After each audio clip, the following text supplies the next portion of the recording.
Assalamualaikum warahmatullahi wabarakatuh. Apa kabar Sobat Beyond Education semuanya? Semoga kita dalam keadaan yang sehat walafiat. Ketemu lagi ya dengan saya dan Feby. Pada kesempatan kali ini kita akan membicarakan sebuah topik yang sedang viral-viralnya. Dan semoga apa yang kita perbincangkan ini bisa diambil manfaatnya oleh teman-teman semuanya. Oke, Feb, apa nih kira-kira yang kita ingin bahas? Hari ini saya baru dapat kabar gitu Pak, ada berita bahwa Menteri Pendidikan kita, Menteri Bapak Nadiem Makarim, itu bilang bahwa beliau mewajibkan pelajaran bahasa Inggris untuk SD dan sederajat Pak. Oke. Nah, menurut Bapak, pandangan Bapak gimana sih Pak tentang itu Pak? Kalau menurut saya, ketika Menteri Pendidikan mewajibkan ya, untuk tingkat SD dan sederajat, Betul. diadakan mata pelajaran bahasa Inggris. Betul. Kalau menurut saya ini sebenarnya kurang tepat, ya kalau misalnya diwajibkan. Karena apa? Karena dalam kita mempelajari bahasa Inggris, sebaiknya namanya belajar suatu bahasa, kita harus sering untuk mempraktekkan dibandingkan hanya belajar di dalam kelas. Kita belajar bahasa itu tujuannya apa sih, Pak? Untuk menambah wawasan mungkin? Untuk menambah wawasan. Tujuan awalnya.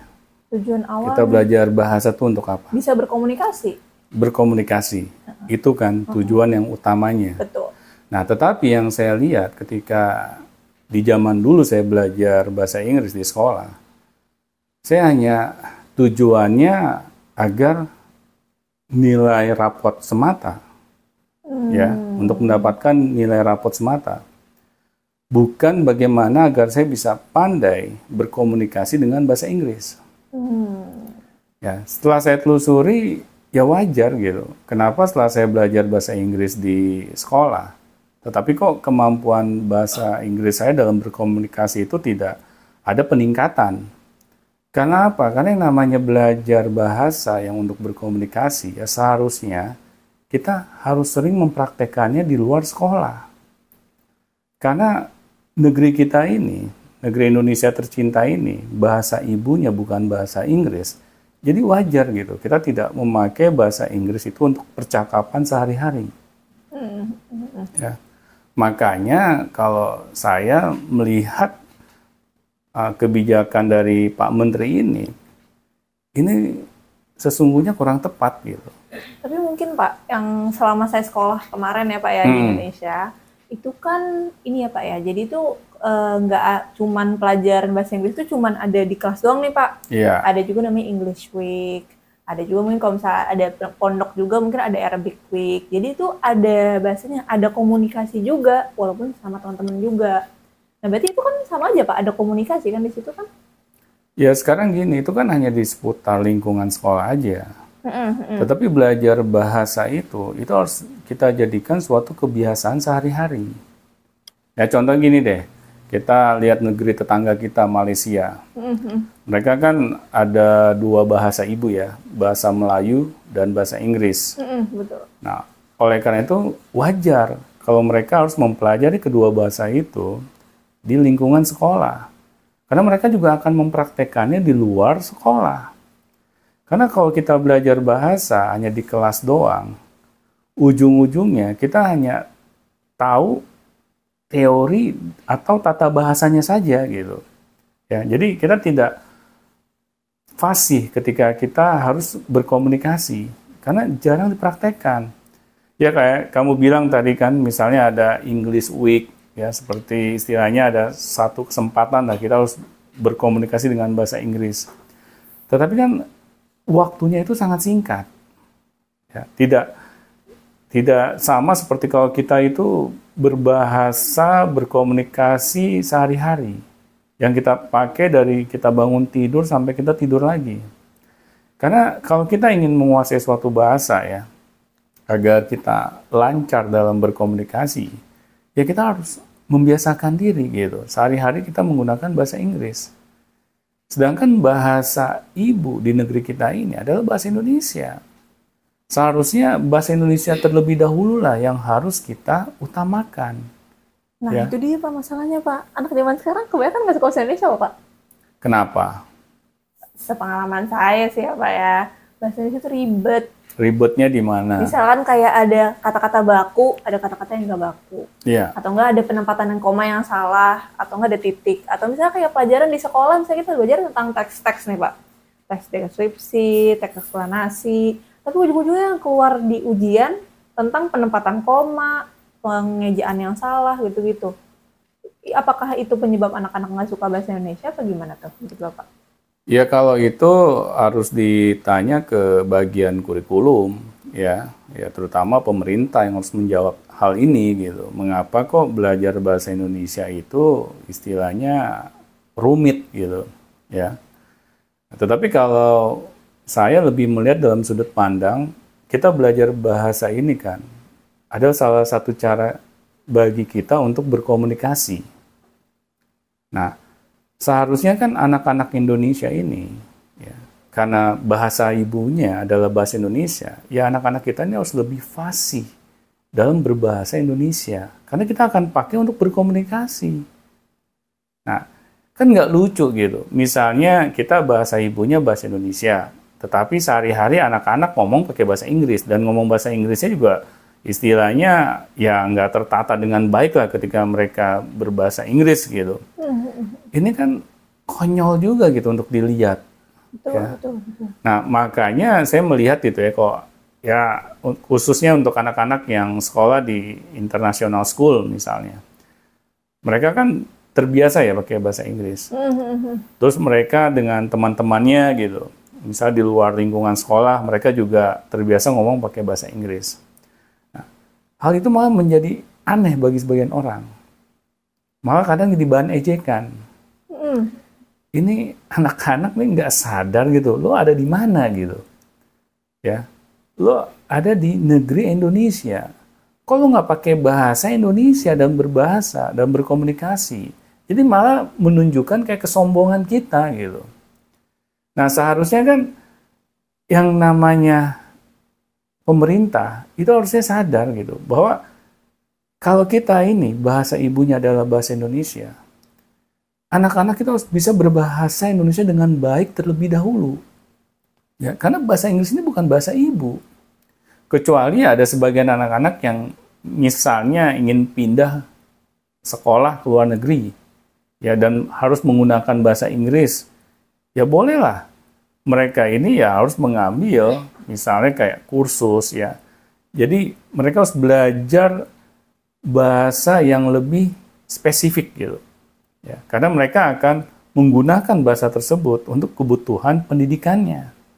Nah, tetapi kalau untuk berkomunikasi sehari-hari ya karena di negeri kita ini bahasa ibunya adalah bahasa Indonesia, yang lebih diutamakan harus bahasa Indonesia terlebih dahulu. Apalagi kalau masih sederajat tingkat SD gitu. Ini kan masih usia anak-anak. Masa usia anak-anak kita tidak mengutamakan bahasa ibu terlebih dahulu sih? Ya. Apakah ini berkorelasi dengan Gen Z sekarang yang kalau nggak ada bahasa Inggrisnya tuh kayak mereka tuh kayak nganggap kayak kurang gaul deh. Kalau saya sih itu wajar karena mereka tidak ada yang mengarahkan. Seharusnya cinta terhadap bahasa ibu itu harus lebih didengung-dengungkan oleh pemerintah. Malah Bukannya ada ya? wajib gitu. Misalnya di lingkungan sekolah itu harus menggunakan bahasa Indonesia. Agar apa? Agar anak-anak kita ini itu cinta terhadap bahasa ibunya. Tapi bukannya ada ya Pak ya? Kayak hari Apa? bahasa gitu ada. Itu kan seremonial doang. Iya sih. Ya. Itu hanya sebagai simbol doang. Tapi hal itu tidak menunjukkan gitu bahwa bahasa ibu kita ini, bahasa Indonesia ini adalah sebagai bahasa yang layak untuk kita cintai. Ya karena pemerintah kan membiarkan gitu. Misalnya kayak ada sekolah genrenya internasional ya, menggunakan bahasa di luar bahasa Indonesia. Akhirnya kan mereka kayak berada di lingkungan yang eksklusif gitu kesannya. Ya. Jadi orang yang pandai berbahasa Inggris itu jadi memiliki kasta yang berbeda gitu dengan sekolah yang tidak menggunakan bahasa Inggris gitu sebagai bahasa utamanya gitu. Kan lucu, ini kita berada dan tinggal di negeri Indonesia, tetapi kok kita nggak bangga dengan bahasa ibu kita sendiri gitu, yaitu bahasa Indonesia. Malah kita lebih bangga dengan menggunakan bahasa Inggris gitu, yang kesannya kita tuh lebih keren, lebih istilahnya berwawasan gitu. Ya. Itu kan kalau menurut saya tuh aneh gitu. Nah, seharusnya pemerintah lah yang harus lebih mendengung-dengungkan gitu, terutama di dunia pendidikan, bahwa bahasa ibu lah, bahasa Indonesia yang harus lebih diutamakan dibandingkan bahasa dari bangsa yang lain gitu. Ya contohnya Jepang deh, Feb. Coba deh kamu lihat bahasa Jepang. Ya, bagaimana bangsa Jepang ini, ya masyarakatnya itu sangat mencintai, ya bahasa ibunya. Bahkan orang-orang asing yang datang berkunjung ke Jepang, mereka lebih dihormati kalau mereka bisa bahasa Jepang gitu, ya mereka menguasainya. Bangsa Jepang itu nggak peduli gitu dengan bahasa di luar bahasa Jepang. Karena apa? Karena mereka kan merasa bahwa kalau ada orang yang bertamu ya ke negeri saya, ya mereka harus menghormati dong. Ya, budaya bangsa Jepang. Yang ngapain saya harus menguasai atau fasih gitu dengan bahasa bangsa lain? Ya, bangsa lain lah kalau bertamu ke Jepang ya mereka harus menghormati budaya bangsa kita. Dan akhirnya kan orang-orang luar ini terpaksa gitu. Kalau mereka ingin lama tinggal di negara Jepang, mereka harus menguasai bahasanya. Kalau enggak, sulit gitu. Mereka bisa dihormati oleh masyarakat Jepang. Nah, di sini kan ada perbedaan gitu. Makanya bangsa Jepang ini sangat dihormati oleh bangsa luar. Karena apa? Karena mereka sendiri sangat mencintai budaya bangsanya. Sedangkan di Indonesia enggak. Kita malah sok ke barat-baratan. Akhirnya kita jadi bahan lelucuan oleh bangsa luar. Ya, kita bangga banget gitu. Misalnya berpakaian gaya luar, ya berbicara dengan bahasa luar. Kita tuh kesannya lebih merasa dihargai gitu. Kan lucu gitu. Kita tinggal di negeri Indonesia, tapi bahasa yang kita gunakan malah bahasa luar. Ini kan nggak nyambung sebenarnya. Jadi bagaimana bangsa kita ini bisa dihargai? Itu pertanyaannya, Feb. Nah, jadi memang tugas pemerintah lah yang harus mau gitu mensosialisasikan hal ini gitu. Ya masyarakat kan apalagi sekarang zamannya teknologi, kita gampang terpapar gitu dengan pengaruh-pengaruh luar. Betul. Nah, di sini pemerintah harus mau memfilter gitu. Malah kita harus lebih mencintai budaya bangsa sendiri. Karena dengan kita mencintai budaya bangsa kita sendiri, kita akan mendapatkan pride ya dari bangsa luar malahan. Jadi jangan kebalik pola berpikir kita.